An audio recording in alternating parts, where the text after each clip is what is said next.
Hey everyone, it's Barbara C. Phillips, nurse practitioner and founder of Nurse Practitioner Business Owner and Clinician Business Institute.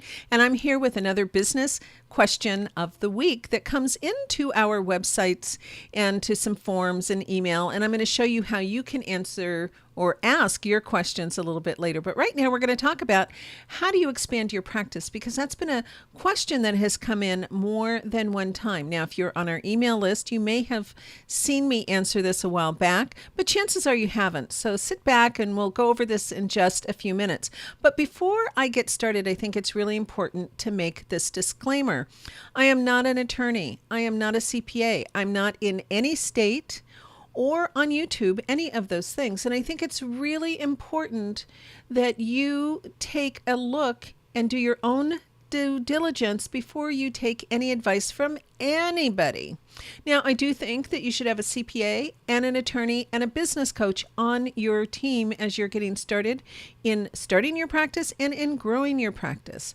So that said, let's get into our question. So, practice expansion. So, what about opening a second clinic with the same or different services? Now, these are questions, by the way, that have come in. How do I go about hiring another NP or PA, or should I be hiring an NP or PA? And how do I know if I'm ready to expand my practice? So some things to think about if you want to have more services or hire additional providers or even open a new location. There's something really important that you need to do first, and that is your homework, because you have to know whether this is going to work before you're spending all of your time, energy, and resources. So ask yourself, why do you want to expand? Why do you want to expand the practice? Are you unable to meet the current demand that you have in your practice? Do you have too many patients that want to be seen? Are you bursting at the seams? Do you want to provide new or additional services? And what do you see as being the desired outcome for your clients, for your staff, and for yourself? What is that outcome that you want to see? So if you're looking at more providers, you really want to take a look at evaluating the potential cost of bringing on a new provider versus how much revenue that they'll be able to generate. So a lot of times what happens, especially if you're bringing on a new grad, they're not going to be up to par in terms of productivity. So you need to take that into consideration. You want to be looking at things such as your cost. What's the salary?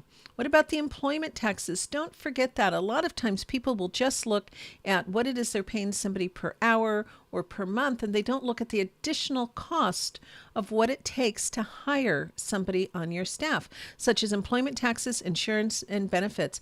And don't forget that productivity, because it can be a cost factor rather than a revenue factor when you're looking at bringing on a new provider. What about independent contractors? It's a really popular way of bringing on another provider, and a lot of people like it because as the business owner, if you have an independent contractor, you're not paying all of those taxes and benefits or any of the other costs that is associated with having an employee. Your hourly rate or your contracted rate with that individual may be higher than perhaps the hourly or contracted rate with your employee. But again, you're not paying all of those additional costs. The downside to this is you have to really understand the IRS rules on who is an independent contractor and how you can utilize an independent contractor. And I'm going to do a whole separate video on this because I see too many questions for nurse practitioners who are putting themselves out there as independent contractors, or they have people who want to hire them as independent contractors, and yet they're paying for their insurance, or they're paying a license, or they're complaining about not getting benefits. So it's really important that you understand what an independent contractor is. Make sure that you not only know the federal interpretation of those laws, but also the local interpretation. And if you go to the IRS, just Google IRS independent contractor and you'll get there. There's also a little questionnaire that's kind of to help you decide whether this person is an independent contractor or not. If you bring somebody on as an independent contractor and it's found that they're not, you as the business owner will be fined. So make sure that you are taking a good look at that. What about an additional location? Well, go back to your business plan or adjust your business plan and try and figure out on paper whether this is going to work. So again, is there a need for a second location? And who are going to be your new patients and where are you going to find them? Can you justify that extra overhead versus the potential revenue? And again, make those numbers work on paper before you ever spend a penny doing this. You've got to figure this out ahead of time. So one of the things that I really think it's important to take a look at is we've got to consider what is happening in healthcare today.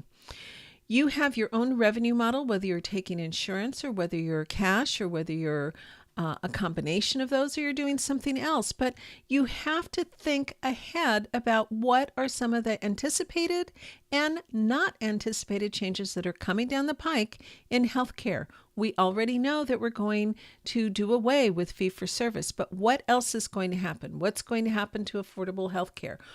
The Affordable Health Care Act, it's not affordable, but the Affordable Health Care Act versus what's going to be taking its place. So it's really important to keep your ear to the ground as you start thinking about your future plans for your business, whether you're planning to expand or not. This is something that you must take into consideration.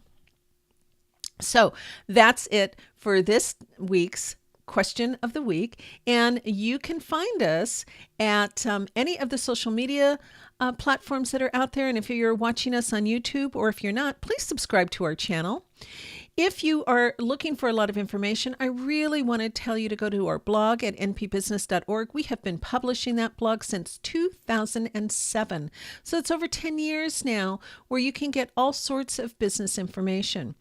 And we also have another site, Clinician Business Institute. That's where you can find anything that you need on professional development.